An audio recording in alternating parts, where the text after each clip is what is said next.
Fala, meus amigos, estamos de volta com mais um Frente a Frente, esse programa aí de tá bombando aí no nosso canal.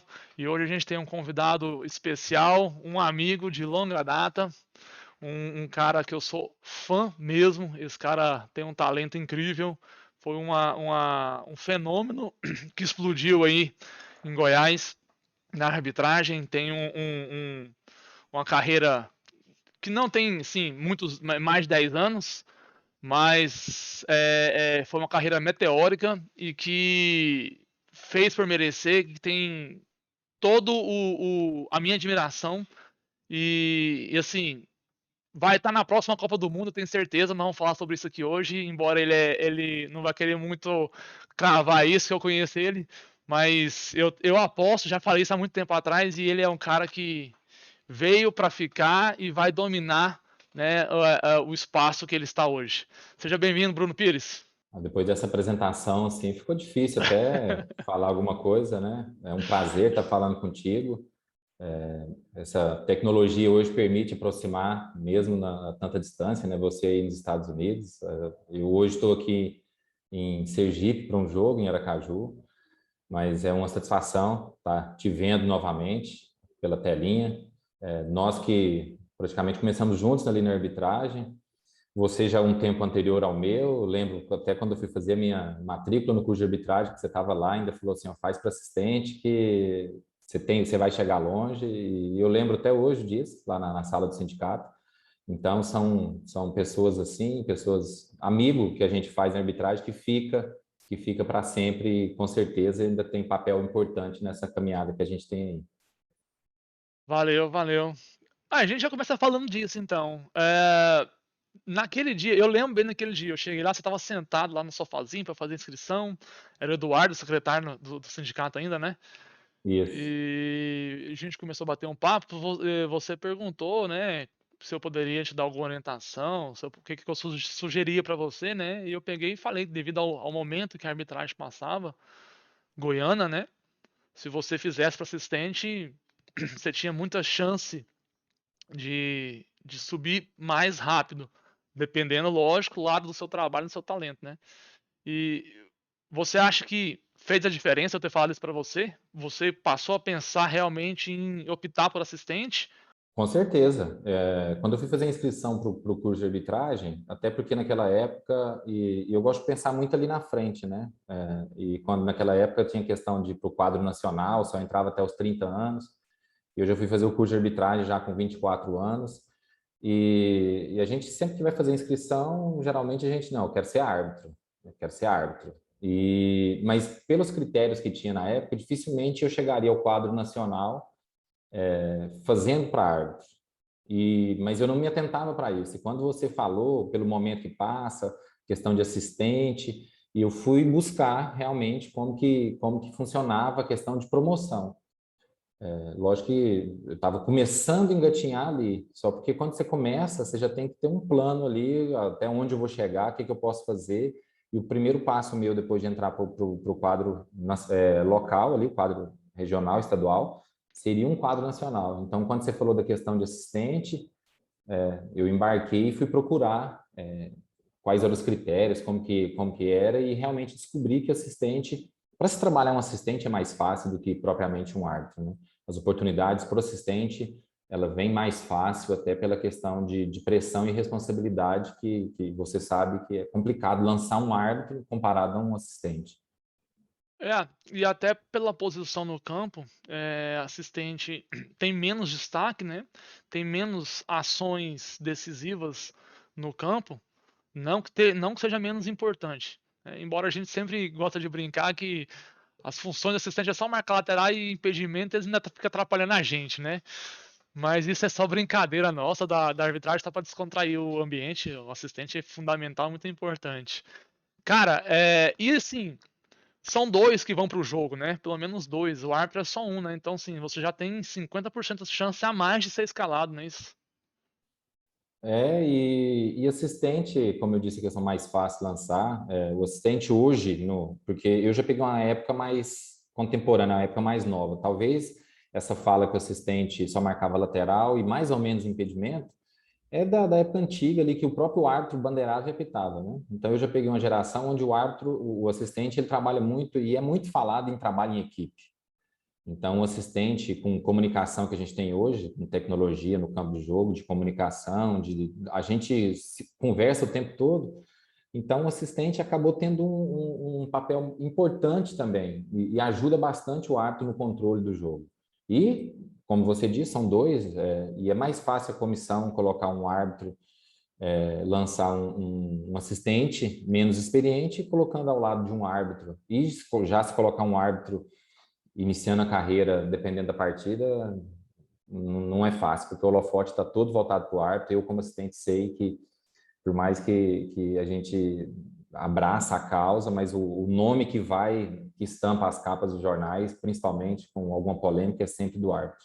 É, tanto que muitas vezes quando ocorre, hoje tem mudado muito, né, Bruno? Mas muitas vezes quando ocorre há algum tempo atrás, quando ocorria até erros de impedimento, muito se falava do árbitro, né? Muito se colocava a culpa no árbitro, tanto que o assistente era deixado de lado, né? Uhum. Hoje já tem mudado isso, hoje o pessoal já entendeu mais, já consegue dividir mais. O pessoal que eu falo é o pessoal que está analisando a imprensa, a torcida consegue já separar as definições, né, de competências de cada um dentro de campo. O Brunão, é o seguinte, cara, a gente está vivendo um momento aí complicado na arbitragem brasileira, né, cara? A gente tem visto aí, isso é fato, não adianta a gente querer tampar o sol com a peneira, por mais que seja ruim pra gente, doa na gente, eu mesmo estando longe, acompanho, e muitos amigos mandam mensagem, cara, você viu esse lance, o que que você achou? Isso aí, o que que você fala, não sei o quê, o que que você fala desse árbitro, desse juiz, desse lance? Assim, a gente tem vivido um momento complicado, em que tem tido muita contestação da arbitragem. Como é que você avalia esse momento, tudo isso que vem acontecendo, cara? Eu acho que toda reta final de campeonato, quando começa a se decidir um campeonato, sempre nós vamos ter essas polêmicas, né? Principalmente em lances interpretativos, onde os comentaristas têm uma opinião, o árbitro no campo vê de uma forma, o VAR, que hoje a gente utiliza aqui nos campeonatos nacionais, vê de outra forma. E assim, essas mesmas polêmicas no início do campeonato, ela não traz tanto desgaste para a arbitragem, porque está iniciando um campeonato. Hoje não, hoje a gente já sabe quem está brigando pelo título, as equipes estão brigando pelo abaixamento, e um ponto que talvez para o time no início do campeonato não faz falta, hoje vai fazer. Os times começam a dar mais importância, e essas decisões de arbitragem ela acaba tomando um peso maior. Nós da arbitragem, você sabe bem, essa questão eu acho que de não sermos exclusivos da arbitragem, ela acaba, eu não tem como a gente cravar, né, de fazer uma previsão aqui, se falar se teria mais acertos ou mais erros, mas à medida que a gente foca exclusivamente naquilo, a tendência de diminuir a questão de equívocos, ela se torna maior, né? Eu digo a questão profissional. Quando você trabalha focado única e exclusivamente em determinado aspecto, a chance de você ter maior êxito, a chance é maior, aumenta essa chance. E à medida que a gente divide os jogadores, por exemplo, os jogadores eles vão para o campo de jogo sendo único e exclusivamente jogador. O árbitro, ele sai do trabalho, sai correndo, às vezes, você sabe muito bem, vai correndo para chegar, pegar um voo e ir para o estádio, às vezes chega na madrugada antes do jogo. Então, isso são fatores que ao longo do campeonato pode trazer algum desgaste para a arbitragem em termos emocionais, que acaba o jogo para o árbitro, o debate está ali e o árbitro volta para o seu trabalho, muitas vezes sem tempo de digerir o que realmente aconteceu no jogo. Então, para a arbitragem, esse fator emocional ele é mais complicado, e principalmente nessa reta final, onde começa a se definir o campeonato. É, eu costumo dizer que é o seguinte, o árbitro não tem direito ao erro, né, ô Bruno? O árbitro erra e por mais que ele tenha um histórico aí de grandes jogos, de grandes arbitragens, ele erra, ele vai ser massacrado. Num jogo mesmo, se ele acerta praticamente tudo e erra um lance que sai um gol, tudo que ele fez naquele jogo é apagado, diferente do jogador, É, né? eu costumo falar que o árbitro ele é o goleiro, pegando uma posição de futebol, ele é o goleiro. O goleiro, se ele defende 30 bolas durante o jogo e falha no último minuto, ninguém vai lembrar as 30. É, O atacante ele pode errar 30 gols. Se ele faz um gol nos 45 do segundo tempo de canela sem querer, ele é o herói. E o atacante ele erra um pênalti, no próximo jogo ele vai ter oportunidade de ter escalado novamente. O árbitro, dependendo do equívoco dele, a carreira dele acabou ali. Então, assim, eu vejo pessoas, chega nessa reta final, que a imprensa começa a bater mais na arbitragem também, eu vejo pessoas falando assim, o árbitro fez isso, não, só pode ter sido de forma intencional, não tem, ninguém vai fazer algo que vai acabar com que sua vai carreira, prejudicar ele mesmo. você vai ficar sem ser escalado e a gente recebe só quando a gente ganha a taxa do jogo quando é escalado, se não está escalado, você está em casa, você não recebe para poder se prejudicar, foge. E o jogador não, o jogador, se ele errou aqui, pode ir mal, o jogo que vem ele está escalado de novo e o salário dele todo final do mês está na conta. Mas essa imprensa que nós temos, ela é muito passional e torcedora, né, Bruno? Isso é fato. A imprensa que nós temos, ela torce, né, cara? São pessoas que estão ali falando para milhões de pessoas, formando opiniões, mas estão Exato. torcendo. Tem o seu clube ali e eles torcem. E isso eu já trouxe pessoas que eu entrevistei aqui, que foram jogadores que estão na imprensa hoje eles falam, Bruno, eu me surpreendi com. Eu sabia que a imprensa torcia, mas agora que eu passei pro lado da imprensa, eu me surpreendi o tanto que eles torcem muito. Às vezes ali na hora que eles estão falando no ar no microfone, eles dão uma disfarçada, mas por trás, na hora que eles não estão no ar, eles torcem muito. E aí eles vão com esse coração pra frente da televisão opinar, e aí acabam levantando hipóteses até sobre o lado pessoal do árbitro, o que eu acho muito errado. Você quer atingir o árbitro no lado profissional, falar que ele errou, que ele é ruim, que ele é péssimo, que ele não deve trabalhar? Tudo bem. Agora envolver o lado da honestidade, o lado do caráter, aí acho que já passa do ponto, né, cara? Falar, ele errou porque ele é desonesto, ele roubou, ele tem que sair preso, ele só pode estar recebendo alguma coisa, aí eu já acho que passa do ponto, passa do limite. Não, e você ainda citou ex-jogadores, né? Eu vou além, eu vou nos ex-árbitros que hoje comentam, seja qualquer emissora, seja rádio, TV, ex-árbitros que vão comentar com a imagem parada, analisa o lance 5, 6 vezes, sem adrenalina nenhuma, sem pressão nenhuma. Quando eu digo pressão emocional mesmo, está envolvido com aquilo e demoram a emitir opinião. E muitas vezes emite uma opinião e, como você disse, sem basear no lado técnico, porque não tem problema nenhum analisar um lance e falar, ó, o árbitro errou, estava mal posicionado, o lance foi rápido, é um lance difícil, mas aí já começa a entrar no lado pessoal, discutindo até a integridade do árbitro, a questão ética do árbitro no campo de jogo, sendo que eles eram ex-árbitros, eles são ex-árbitros, eles foram árbitros. Então, quer dizer que quando eles estavam no campo também, eles eram passíveis dessa questão ética. Então, e a arbitragem, ela é muitas vezes ela é sem voz, né? Nós somos aqueles que entramos mudos e saímos calados. E temos que provar a cada rodada que a nossa... E você lembra muito bem que até para a gente trabalhar no jogo, a gente tem que... Somos os únicos que apresentam até SPC e Serasa.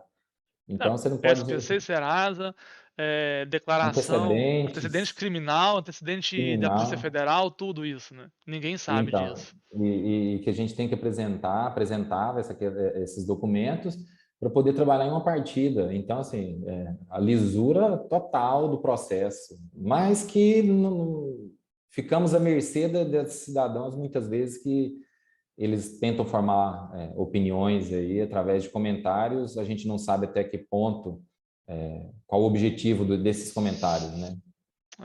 É, é complicado, não é fácil. Cara, e aí a gente vai entrar num ponto que eu quero te perguntar o seguinte. Você acabou de falar que o árbitro é o sem voz, não tem ninguém para defender, ninguém fala. Você é a favor do árbitro poder dar entrevista, poder falar, pelo menos se defender de alguma forma após alguma polêmica, ou até mesmo que a comissão de arbitragem seja mais ativa e venha mais. Eu sei que isso é muito melindroso para você falar, mas é a sua opinião, você é a favor ou não. É, do árbitro poder falar e da própria comissão vir mais à tona, vir mais e falar mais. Se não quiser dar entrevista, pelo menos emitir uma nota oficial ou emitir um vídeo através da CBF TV, por exemplo? Hoje a Conmebol, eles até soltam, depois dos lances, soltam a opinião deles e o áudio do que é feito na cabine, né, do VAR, e o que é interessante, seja para eles lances corretos ou que o árbitro equivocou, porque não adianta você aparecer para mostrar somente o que o árbitro acertou, o que errou Não. você não comenta. Eles estão com esse processo de transparência. A CBF está começando com esse processo de transparência também, lógico que demora um tempo maior, porque a nível internacional são menos jogos, no brasileiro você pega uma Série A, são 380 jogos num campeonato, é mais difícil. Mas eu sou favorável da arbitragem aproximar mais, porque a gente parece que a gente, e não por conta da comissão, eu vejo que é por conta, assim, talvez das instituições, de deixar a arbitragem como sendo algo alheio ao futebol. Eu acho que a arbitragem ela tem que se aproximar mais. Desde um processo, a gente tinha em Goiânia um projeto interessante, que era o árbitro na escola, que a gente ia nas escolas falar sobre arbitragem e as crianças ficavam maravilhadas ao saber coisas que eles não sabiam, coisas básicas. E quando eu vejo de criança, eu vejo de amigos próximos que não sabem o que acontece no mundo da arbitragem.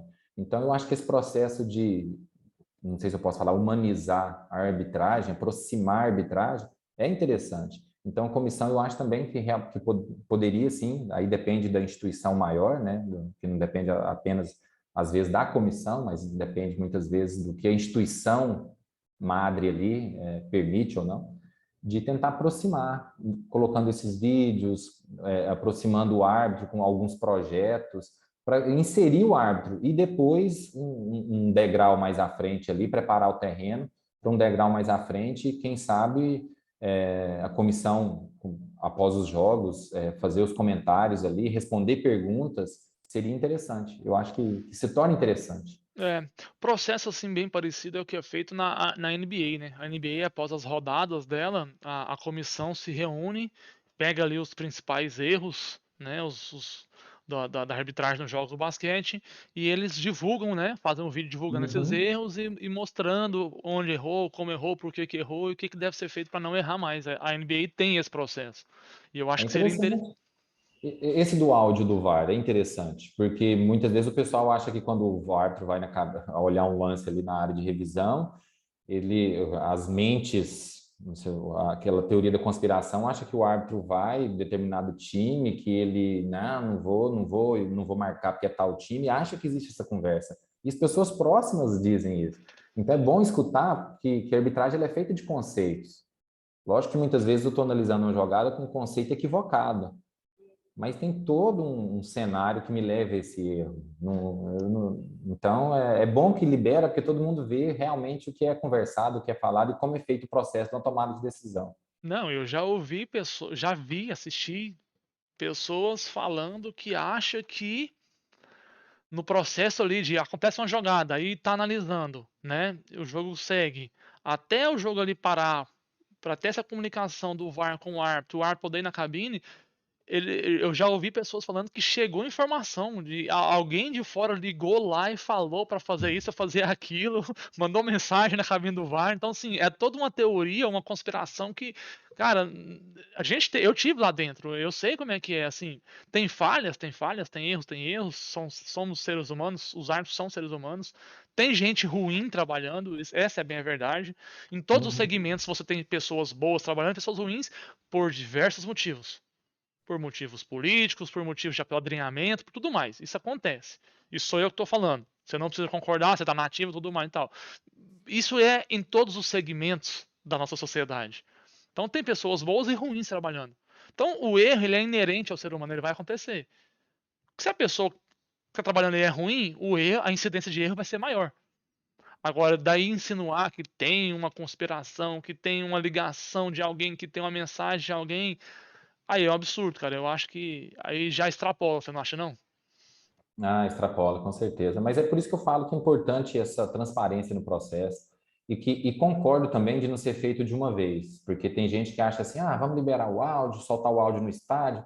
Culturalmente, eu acho que nós não somos preparados para isso.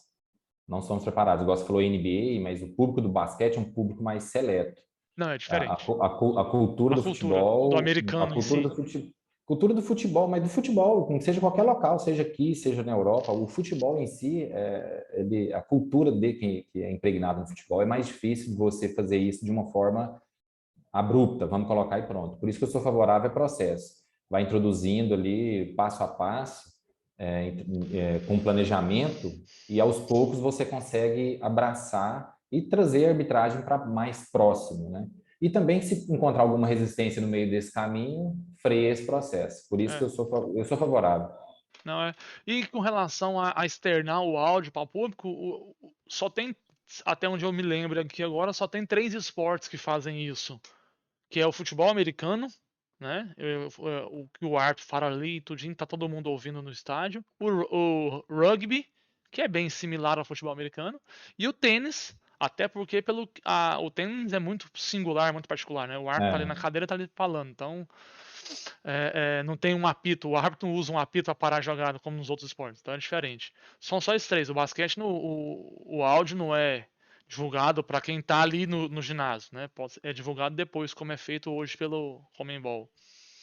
Cara, a gente vê, aí falamos agora da cultura do futebol. É uma cultura diferente dos outros esportes.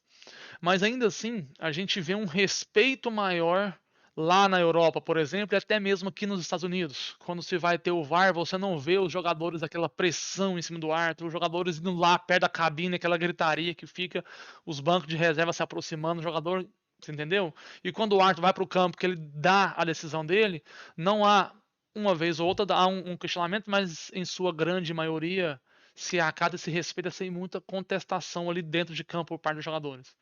No Brasil é completamente diferente. Não só no Brasil. Na América do Sul é completamente diferente. A hora que o árbitro dá a decisão, o time que foi, entre aspas, prejudicado por aquela decisão, faz um bolo em cima do árbitro para contestar.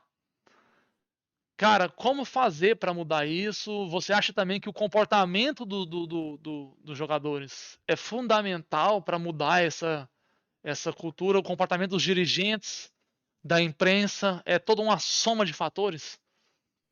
eu acho que essa cultura que aí o futebol ele só está expressando a cultura, né, do povo, porque se você pegar na Europa, eu tenho colegas que foram para a Europa trabalhar com educação física que ganharam muito dinheiro porque ele entrava na piscina para dar aula, porque até então os professores onde ele trabalhava era fora da piscina e não tinha contato com o aluno, era tudo um pessoal mais frio, mais reservado ali. O sul-americano ele já é mais sangue quente, tanto que você assiste um jogo da eliminatórias, por exemplo, que está tendo agora da América do Sul e da Europa, você assistir uma Libertadores, uma Liga dos Campeões da Europa, você vai ver a diferença até na forma como os atletas se comportam no campo de jogo, a questão de entradas, o estilo de jogo é um estilo de jogo mais no contato. Então, o sul-americano ele tem esse sangue mais quente do que o próprio europeu. E isso faz com que a torcida se comporte diferente, porque o esporte, muitas vezes, na Europa, ele é um produto. O futebol, né, na Europa, ele é um produto. O pessoal vai para o estádio para assistir o jogo, eles são espectadores. Aqui tem clubes brasileiros aí que tá saindo para disputar uma final de competição, que a torcida vai para o meio da rua e abraça o ônibus e quase derruba o ônibus. O tamanho da paixão que tem, que aquilo ali para eles é mais do que um espetáculo, aquilo ali é a vida da pessoa. Então, se tirar isso é complicado. O campo de jogo só reflete o que a nossa que eu digo, da América do Sul toda, a nossa Isso, cultura, isso. ela é. Lógico que nós já tivemos grandes avanços. Se você pegar uma partida da Libertadores hoje, que um clube é punido com objetos que são atirados no campo, e antes, a Libertadores, antes, onde o jogador ia cobrar um escanteio, tinha policial com escudo para proteger o jogador na cobrança do escanteio. Nós tivemos agora na Copa América intercâmbios de árbitros que vieram da Europa e na Eurocopa árbitros que foram daqui para lá. Então você começa os árbitros que estavam aqui falam da diferença que é trabalhar num jogo onde os jogadores estão com uma pressão maior, mas já tivemos avanço, sim. Mas isso também é avanço da cultura. Hoje o pessoal começa a ver o futebol de uma forma diferente. Mas que eu acredito também que não vai nada vai se comparar, né? Se igualar, eu acho bem distante. Hoje não consigo ver isso. mas que é... E é até interessante você trabalhar num jogo mais quente, igual a gente é acostumado, do que propriamente um jogo... Eu costumo falar que lá na Europa é quase igual handball, a defesa fica ali, postada, e os times vão tocando para lá, para cá, até achar o seu espaço. Mas Espaço. é questão cultural, e eu acho que isso aí melhoramos, mas igualar dificilmente. É verdade. Brunão, você sonhava chegar onde você tá hoje, cara? Claro que quando você começou lá no banquinho do sindicato, que chegou um cara lá doido e falou pra você, ó, faz pra assistente que você vai ter mais chance e tal, e você foi refletir, já mostrou ali o seu comprometimento e a sua inteligência acima da média de poder procurar saber como que funcionava a questão de assistente, como que funcionava a questão de você foi estudar antes de entrar na arbitragem, você já foi estudar um caminho lá na frente como fazer para chegar, para saber se realmente seria a melhor opção. Já mostrou que você era acima da média ali. E aí você, lógico, todo mundo quando entra, eu quero ser árbitro, eu quero chegar na FIFA, eu quero ir pra Copa do Mundo. Todo mundo entra pensando nisso, assim como um jogador de futebol começa a jogar, quer chegar na seleção e ser campeão do mundo. Mas aí você entra, você vê como é que funcionam as coisas. Você imaginava realmente chegar onde você chegou, você queria, mas imaginava e da maneira tão assim rápida, meteórica que foi. Não, sinceramente não. Quando a gente entra, igual você falou, a gente quer. Mas quando eu entrei, sinceramente, não, o meu objetivo ali, eu gosto muito de ir no passo a passo, porque quando você, lógico, o objetivo maior de todos é estar ali, mas a gente sabe que quantos que entram e quantos que vão chegar, né? Então, a expectativa de se frustrar é maior do que a chance de se frustrar é maior do que a chance de se realizar. E, cara, eu acho que estava no lugar certo, na hora certa, a minha idade, como você disse, aquela época, carecia de assistentes naquela época, não me imaginava assim de forma tão rápida como foi. Então eu estava num processo, eu estava na idade ideal para um processo de renovação que pedia aquele momento.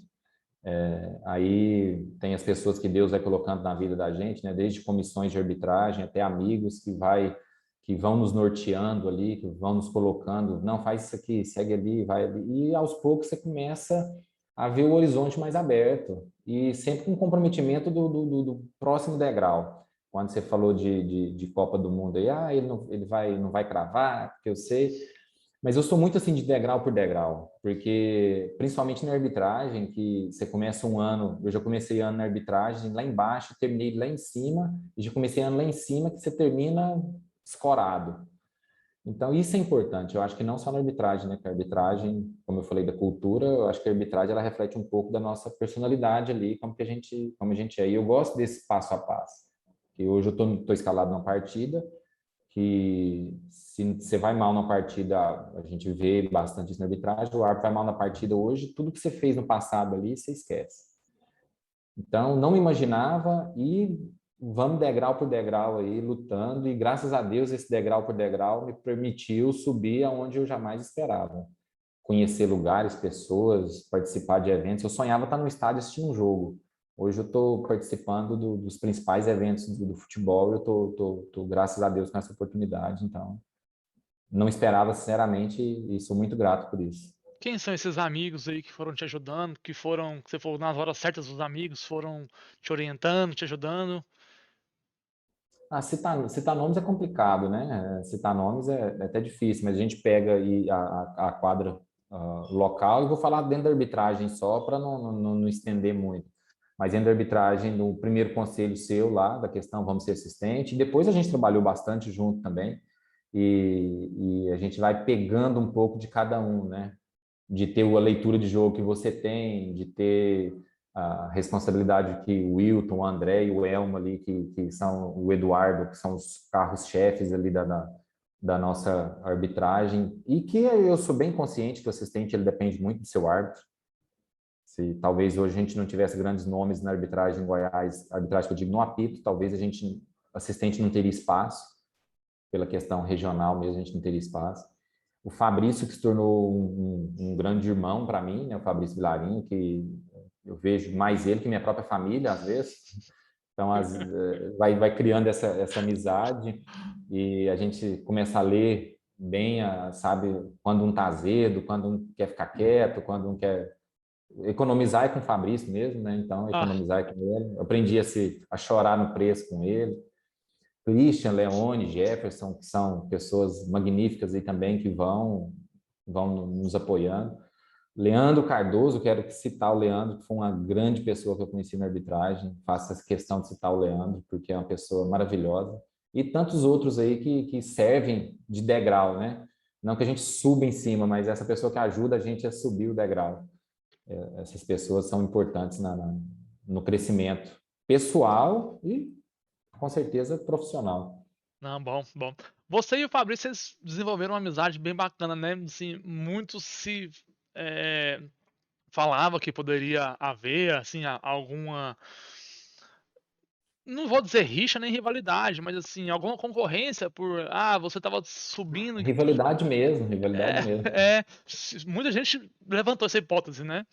De haver, porque você tava se destacando muito, chegando e entrar na FIFA e se cogitou em algum momento, o Fabrício vai sair, porque Goiás não é tão forte politicamente para ter dois assistentes, e aí tinha um árbitro, FIFA e um assistente. Goiás não vai ter um trio FIFA. Nenhum estado do Brasil fora São Paulo tem um trio FIFA. Então o Fabrício vai sair para o Bruno entrar, criou aquele coisa. E não, o Fabrício, mesmo sem saber se ia sair ou não, ele te acolheu, assim, entre aspas, te apoiou, começou a te orientar, te dar dicas. Vocês criaram um laço de amizade. E aí, graças a Deus, ele ficou na FIFA, o Itaí até hoje. Você entrou e vocês foram juntos. E aí, saindo sempre junto, você, ele, Fabrício. Não, você, ele e o Wilton, perdão, e criou essa amizade, né? Criou esse laço muito forte entre vocês dois. Isso, quando eu estava no processo, né, de poder entrar, de entrar até de processo de quadro nacional, de firmar no quadro nacional, o Fabrício já era quadro internacional, ele entrou, se eu não me engano, em 2012, então o pessoal já aí começa a criar, né, aquela teoria, né, o Bruno entrar, o Fabrício tem que sair, o Bruno entrar, o Fabrício tem que sair. Em momento algum, o Fabrício criou algo de rivalidade, tanto da minha parte quanto da parte dele, e que pessoas de fora até às vezes incitavam essa rivalidade. Não, vocês dois estão assim, mas logo vai começar a ter problemas. E a gente está aí a 2014, que eu comecei a sair, basicamente 7 anos, completando aí a oitava, já 7 para 8 temporadas que a gente sai. Acho que eu tenho mais, hoje eu tenho 150 jogos na Série A, acho que mais de 100 junto com o Fabrício.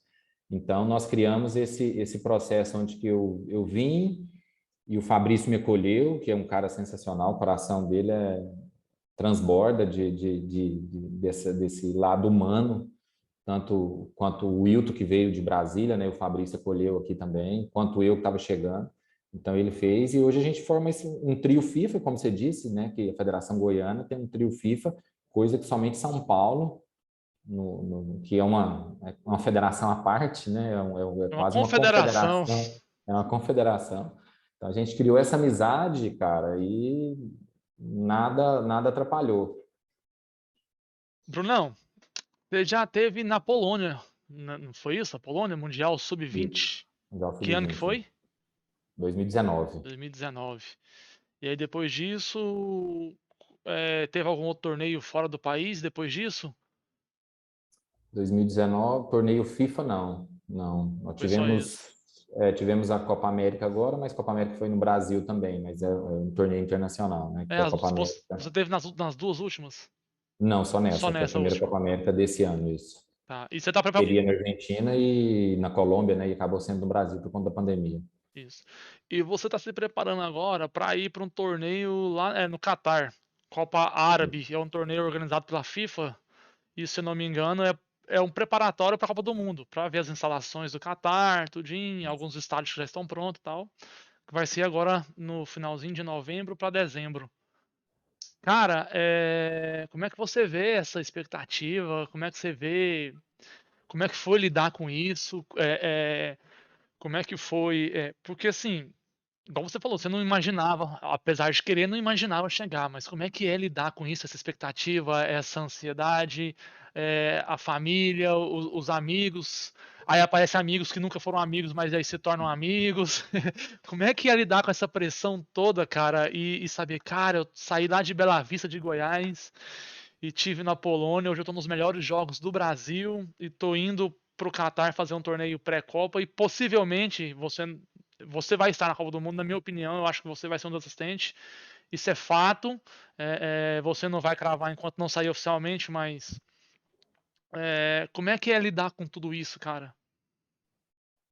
Aí eu gosto dessa ansiedade. Eu gosto dessa ansiedade desde que não me torne pressão, né? Eu acho que quando a gente está em zona de conforto é ruim e quando a gente está muito ansioso também atrapalha. Então eu gosto daquela ansiedade que motiva a trabalhar, né? Me deixa preparado, aquela ansiedade que nos deixa em estado de alerta para ir e aproveitar a oportunidade, porque é uma oportunidade única de estar fazendo esse evento, que é evento teste realmente para a Copa do Mundo.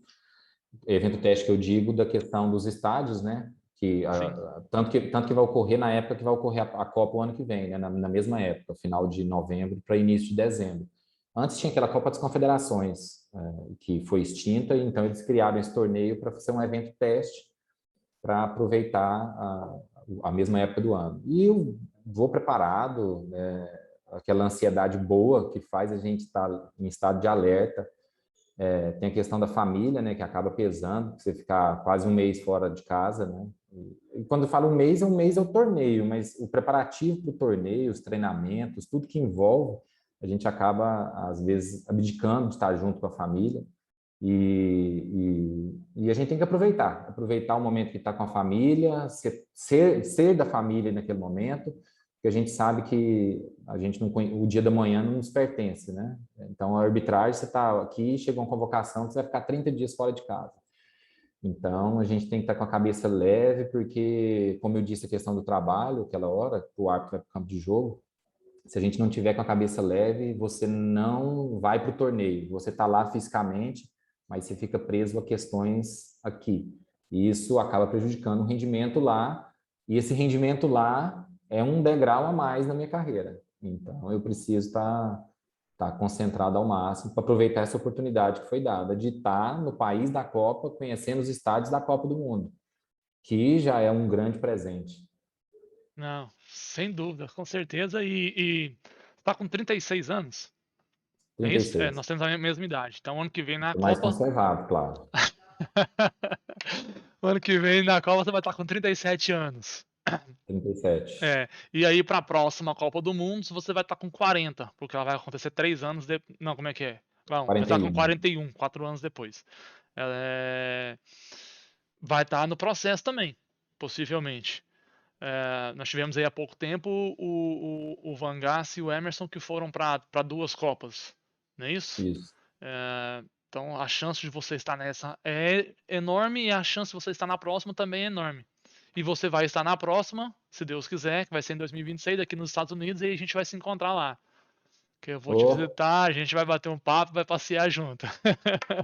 tomara, Beleza? Tô te tomara esperando aqui em tomara. 2000, tô te esperando em 2026. Então você mantém firme no processo aí, não faz lambança, não faz merda, pra você vir pra cá. Não, se Deus quiser, nós vamos nos encontrar aí. Tomara que eu no campo e você aí no campo também, quem sabe. Pode ser, vamos ver, Ah, mas de alguma é, forma. sim, eu vou estar fazendo a cobertura pro meu canal e aí você vai me dar outra Então, entrevista aqui. com certeza. Beleza? Cara, como é que é lidar com essas críticas? Você está acostumado, você já vem desde há muito tempo, essa pressão que a gente está vendo aí agora. Como é que é lidar com o sentimento da família, da sua esposa, dos seus meninos que estão ali assistindo pela televisão e às vezes os meninos vão para a escola e os coleguinhas sabem que o pai deles é árbitro e por mais que você não esteja envolvido em algum problema, o problema dos outros acaba respingando em todo mundo de uma forma Uhum. geral. Como é que é blindar a família com relação a tudo isso e preparar eles mentalmente, né, emocionalmente, para saber lidar com essa pressão e não deixar com que os colegas de escola, que às vezes fazem alguma coisa, ou a críticas que vêm, abalem eles emocionalmente. Sua esposa também, eu acredito que ela sabe lidar um pouco mais. A gente está vendo aí agora, por exemplo, o exemplo da filha do Silvinho aí do Corinthians, a filha do Renato Gaúcho no Flamengo e tal. Isso acontece muito com o árbitro. Mais ainda. Como é que é para você ter que lidar com isso? Eu deixo eles bem à vontade, Bruno. Sério, eu deixo eles bem à vontade nesse quesito, porque assim, eles acabam recebendo, ainda mais hoje com essas ferramentas, né? Tanta rede social que eles acabam recebendo imagens, vídeos, e acaba que às vezes aparece a gente nos vídeos, e o pessoal falando aí as linguagens que eles usam muitas vezes de forma pesada, mas eu faço com que eles encarem tudo de forma natural e que eles sejam livres, assim, para reagir, para brincar, para entrar na brincadeira. Eu não sou de proibir que eles, às vezes, até eles brincam às vezes, porque entra na onda. Eu tenho uma filha, a minha menina menos, né? Que minha menina já está quase 18 anos, então já está uma fase mais focada no Eita, vestibular ali, que não, já que não arrumou está um genro tão. já, cara? Ah, já, com certeza. Já, Já conheceu o genro? já. Agora o Gen, se ele falar mal, É, aí já é diferente. Se o Gen você falar mal, enquadrou o genro, você enquadrou o genro, já né? é, já é motivo para justa causa, já é justa causa. Mas meu menino, nós tivemos a idade, você com 10, meu menino tem 10 anos, você com 10, 11 anos, você queria curtir, você queria estar no meio da bagunça. Bagunça que eu digo, tá ali na onda com os Na zorra, amiguinhos. na festa ali. Então, eu deixo eles à vontade, para não ficar aquela coisa assim de é, querer defender, porque muitas vezes eles defendem, né? Porque começa a falar mal É, do pai, fala da profissão do pai, quer defender, mas eu deixo eles bem à vontade, eu acho que isso ajuda, que eles não sentem tanta pressão, não. Faz parte, eu acho que a gente que se torna pessoa pública, que eu digo de profissão, uma profissão é, tão elogiada aí, e se torna público, tem que tá sujeito a essas coisas. é verdade, é verdade. Sucesso aí com o genro, viu? Eu tô quase Tá entrando nessa aí bom. também. Minha filha tá com Não, 16 anos e já. você já entrou, você que não sabe. Eu não. Diz que o pai de menina nova é tipo igual o corno, né? É o último a A hora saber, que, né? a hora que você conversar com sua esposa, ela tem certeza que ela sabe, porque a É, mãe fica sempre sabendo. e esconde da gente, né? Com É certeza. desse jeito. Vai amaciando aos poucos, vou preparar o seu pai. Não sei o que, aí É. vai, desse jeito. Cara, lá atrás, no começo da nossa conversa, a gente tocou você tocou no ponto do árbitro não ser exclusivo disso, que às vezes, se fosse, poderia, né, minimizar os erros, minimizar as coisas que acontecem. Você então, partindo desse princípio, você é a favor da profissionalização dos árbitros, para eles serem exclusivos da arbitragem, viverem apenas disso? Sim, desde que seja um processo, né? Não tem como pegar uma pessoa, por exemplo, vamos citar exemplos, o pessoal que tem com seus 40 anos e que já tem outro emprego, você chegar e falar, você vai escolher arbitragem ou isso. Eu acho que tem que ser um processo. O pessoal que vem chegando, talvez você consiga fazer isso. Ou que seja uma semi-profissionalização. É, só te cortar rapidinho, Bruno, desculpa.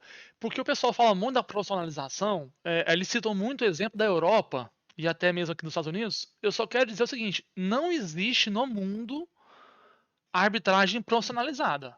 De, Uhum, de fato, realmente. Existe uma semi-profissionalização, onde eles pagam eu não sei como que é feito, se é um contrato, eles pagam um valor para o árbitro mensalmente, pagam a taxa e o árbitro fica exclusivo da arbitragem.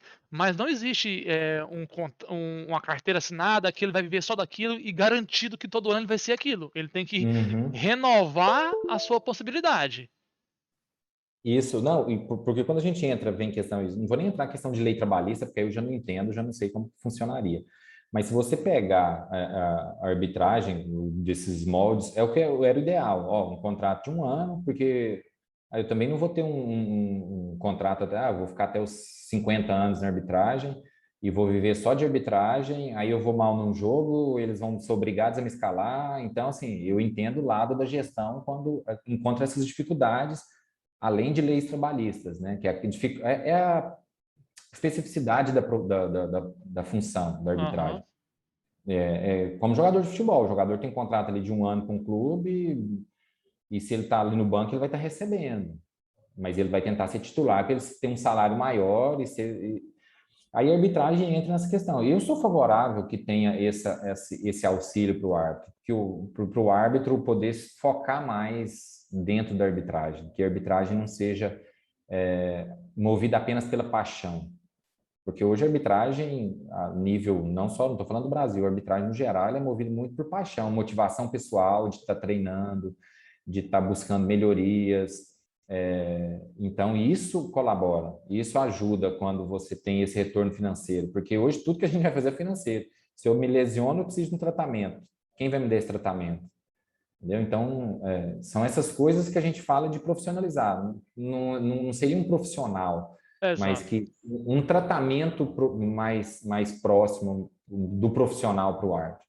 Que ele esteja lesionado, ele tenha garantia do que ele vai ganhar, porque eu posso, não, vou focar na arbitragem, porque se eu tiver parado, não por minha vontade, né, não vou trabalhar esse final de semana, não, por vontade alheia, externa, lesão, ou por um equívoco, ou alguma coisa que ele vai estar fora. Mas que ele tenha garantias que no final do mês ele vai conseguir ter o sustento mínimo para ele e para a família.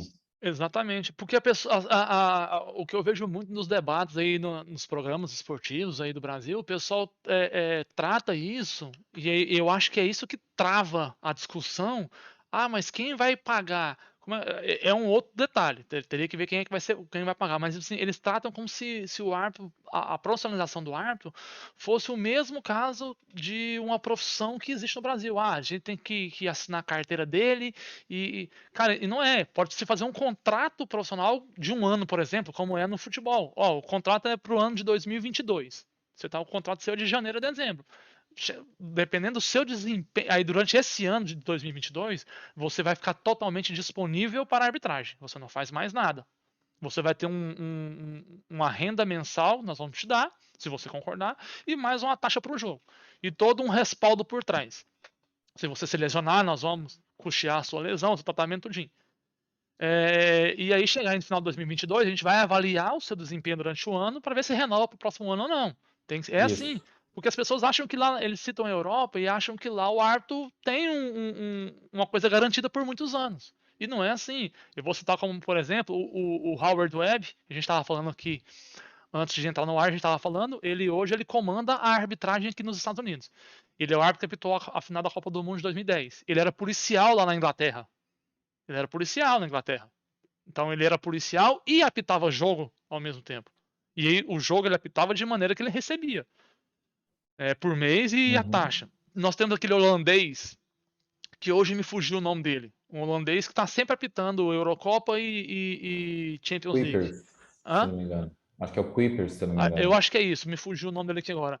Ele tem uma rede de supermercados, ele tem uma franquia de vários supermercados lá na Holanda e em alguns outros países ali próximo da Europa, entendeu? Então, assim, e ele recebe um salário da arbitragem também. Então, assim, as pessoas têm uma imagem errada do que seria essa profissionalização.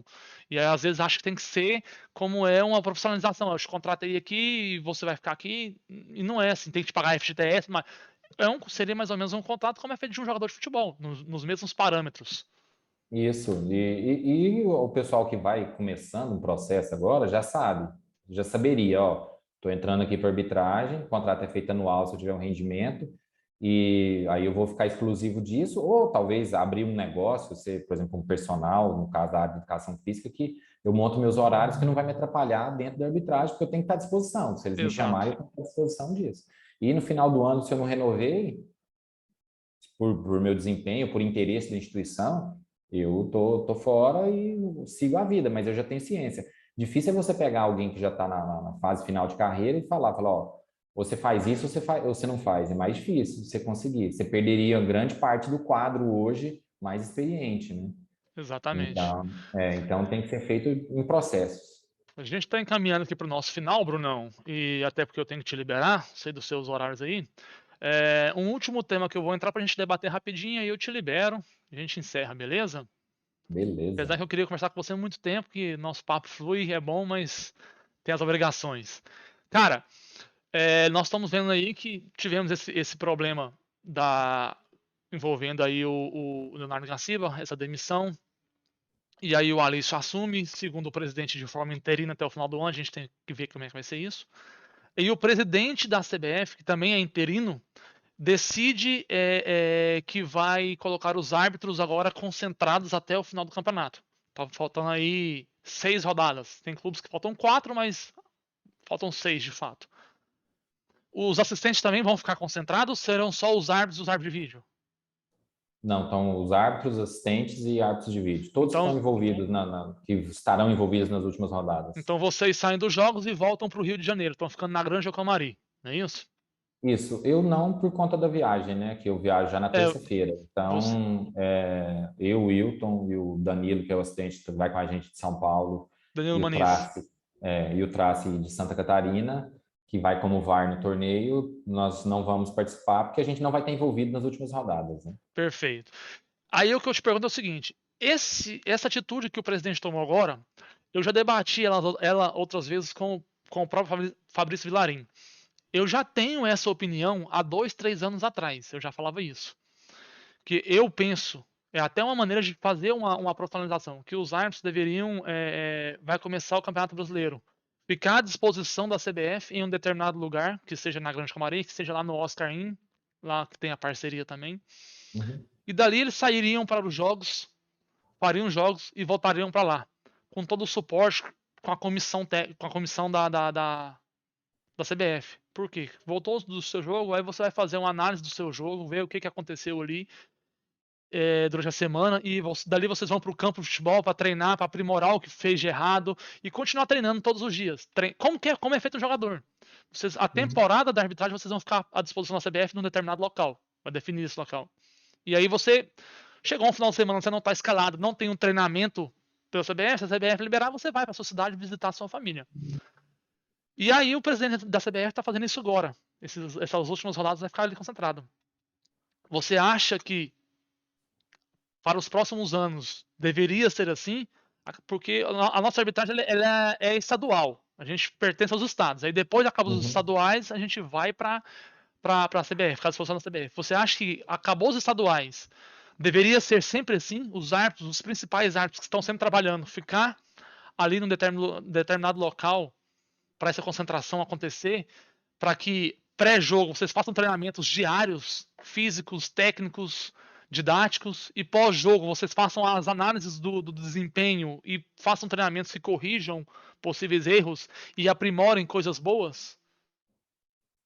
Eu acho que todo treinamento é válido, né? Quanto mais a gente treina aquilo que a gente faz, a chance da gente executar com naturalidade é maior. Então, partindo desse ponto, eu sou favorável a treinamentos.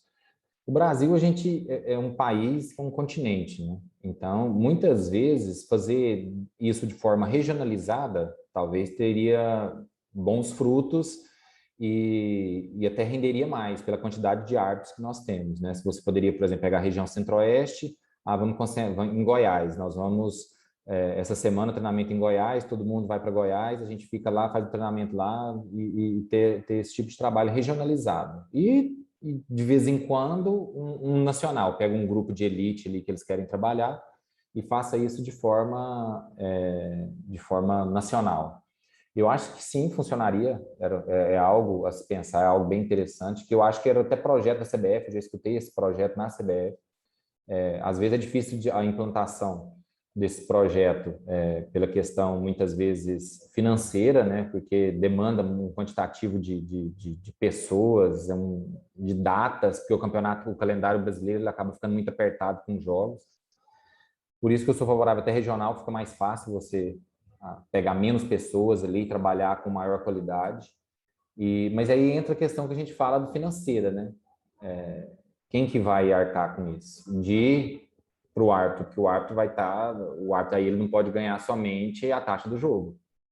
A taxa do jogo, só porque aí os dias que ele está à disposição da instituição para treinamentos, ter esse tipo de trabalho. Lógico que eu treino para melhorar a minha função, mas também não posso abrir mão de outras coisas que me dariam renda para ficar exclusivamente ali na arbitragem, sem ter um retorno.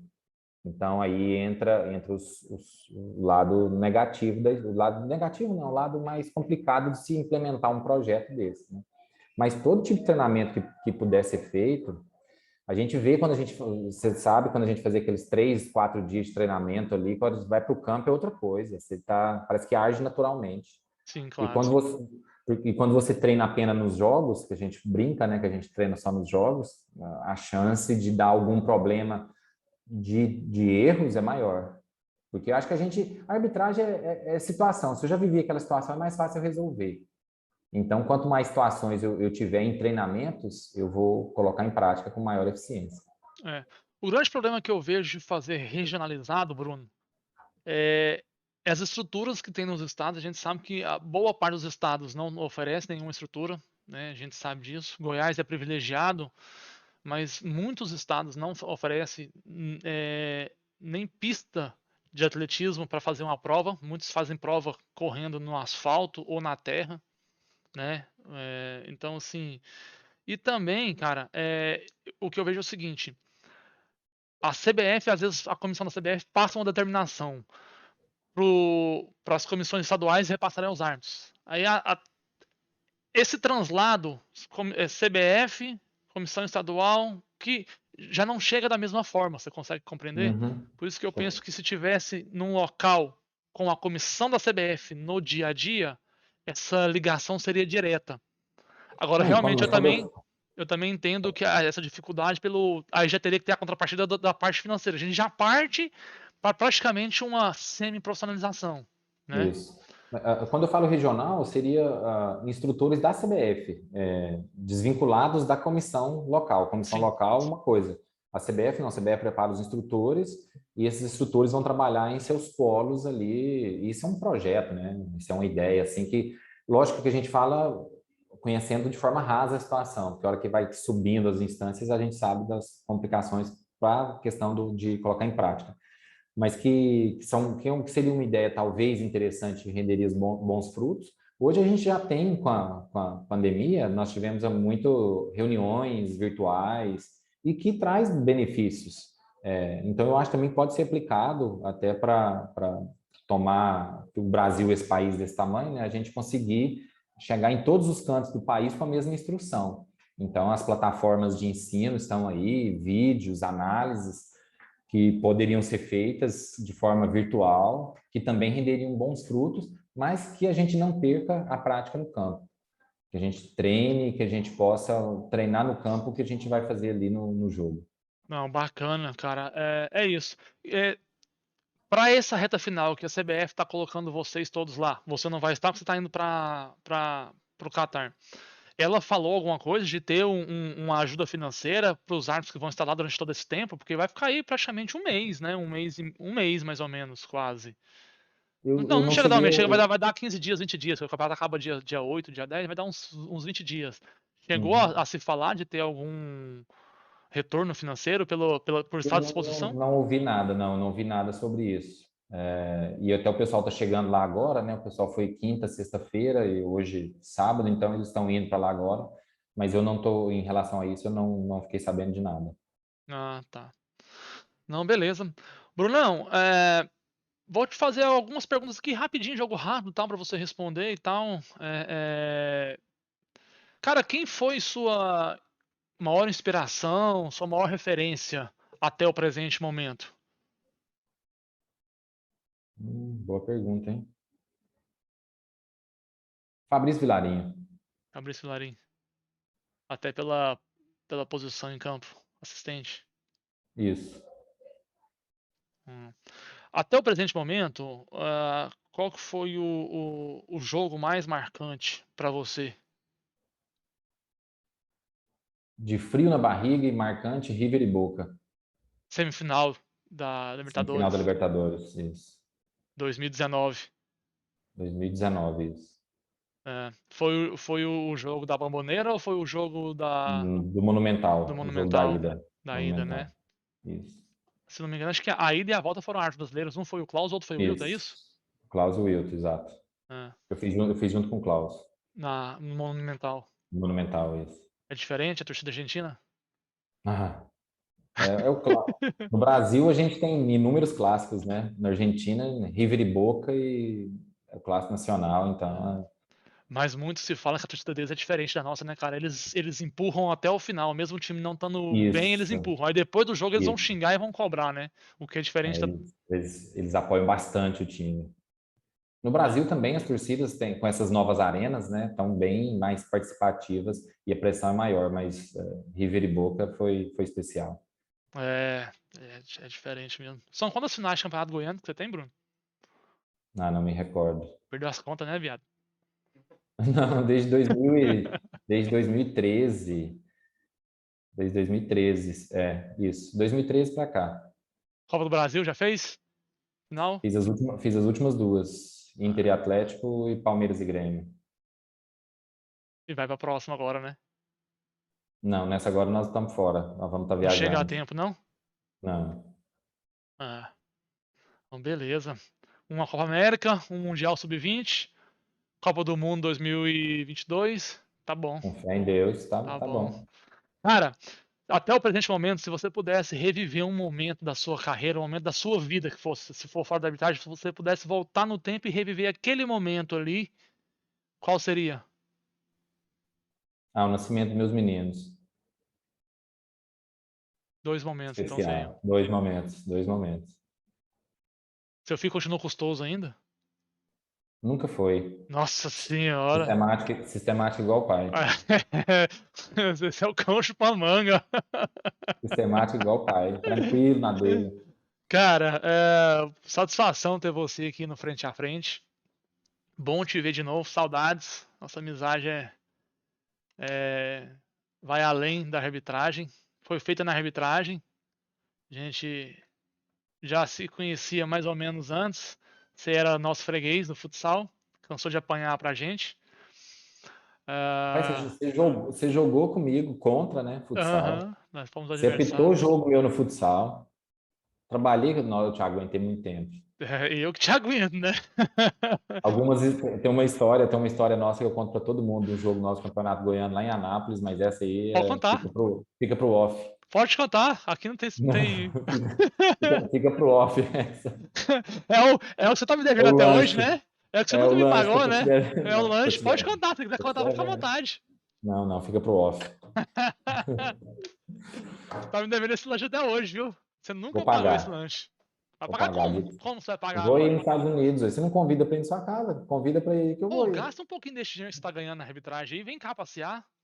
Traz Vou, vou ir passear. sua esposa, mais os seus meninos. Vão pra Disney o ano que vem? Vamos combinar. Então vamos, então. Vamos. Você tá ganhando dinheiro pra caralho aí na arbitragem, velho. Você tá ganhando mais dinheiro agora lá no. Vai ganhar em dólar lá no Catar agora, velho. Se não Petróleo, for nós vamos euro. ganhar em Pois é, petróleo. petrodólar, filho. Vem gastar um pouquinho aqui na Disney. Vamos na Disney com os meninos. Vamos combinar. Só não traz o genro. Vai ficar Não, mais gente, caro. não. Eu vou deixar ele aí com você. Vou levar e deixar aí com você. Cara, satisfação mais uma vez. Um prazer imenso estar contigo. Bom demais ter você aqui. Toda sorte do mundo, toda felicidade e competência você tem. Bons jogos aí nessa reta final. Sucesso, um excelente torneio lá no Catar. E a gente vai se falando aí pelas redes sociais, tá bom?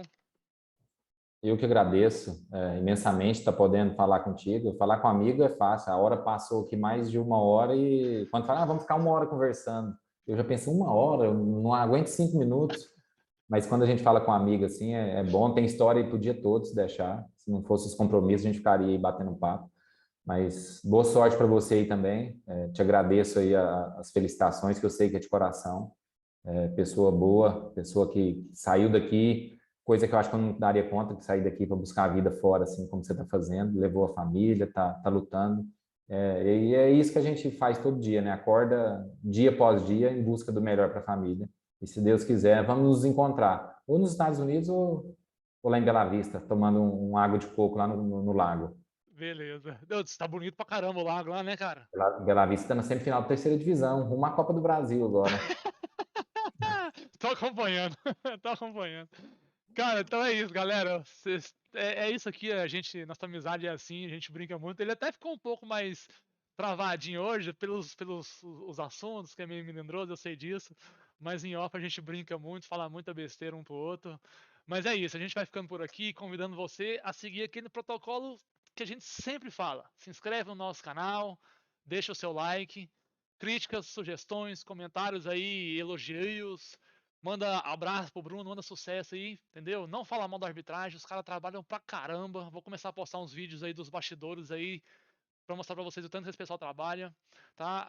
Clica no sininho, ativa as notificações e aí o nosso canal vai crescendo cada vez mais, a gente vai trazendo mais conteúdos para vocês, tá? Fiquem ligados aí, toda semana tem um convidado novo, toda semana a gente vai postando aí as entrevistas, o bate-papo com os convidados. Valeu, galera. Um abraço.